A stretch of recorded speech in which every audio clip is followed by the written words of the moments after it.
Hi, it's Thomas George, and thank you for joining me in this complete Ableton Live 10 course. So what I did is I actually filmed this lecture as one of the latest lectures, so I'm going to give you an overview on screen with me now, what you're actually going to learn in this course. We're going to start off with navigating yourself around Ableton Live, so learning what the main functions and features actually do. We're then going to look at editing and recording MIDI and audio, so this includes warping audio.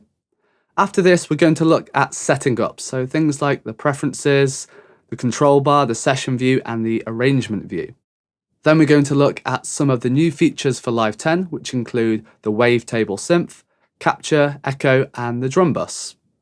Then we're going to have a look at the racks, so this includes the drum racks, the instrument rack, and also the MIDI effects rack. Then we've got a whole section all about the sampler and sampler. After this, we're going to have a look at the audio effects, so things like EQ, compression, limiter, and chorus.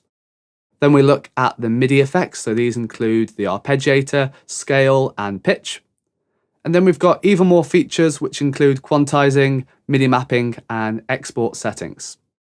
So thank you again for joining me in this complete Ableton Live 10 course. I've got loads of stuff to show you, so let's skip forward and go to the first lecture.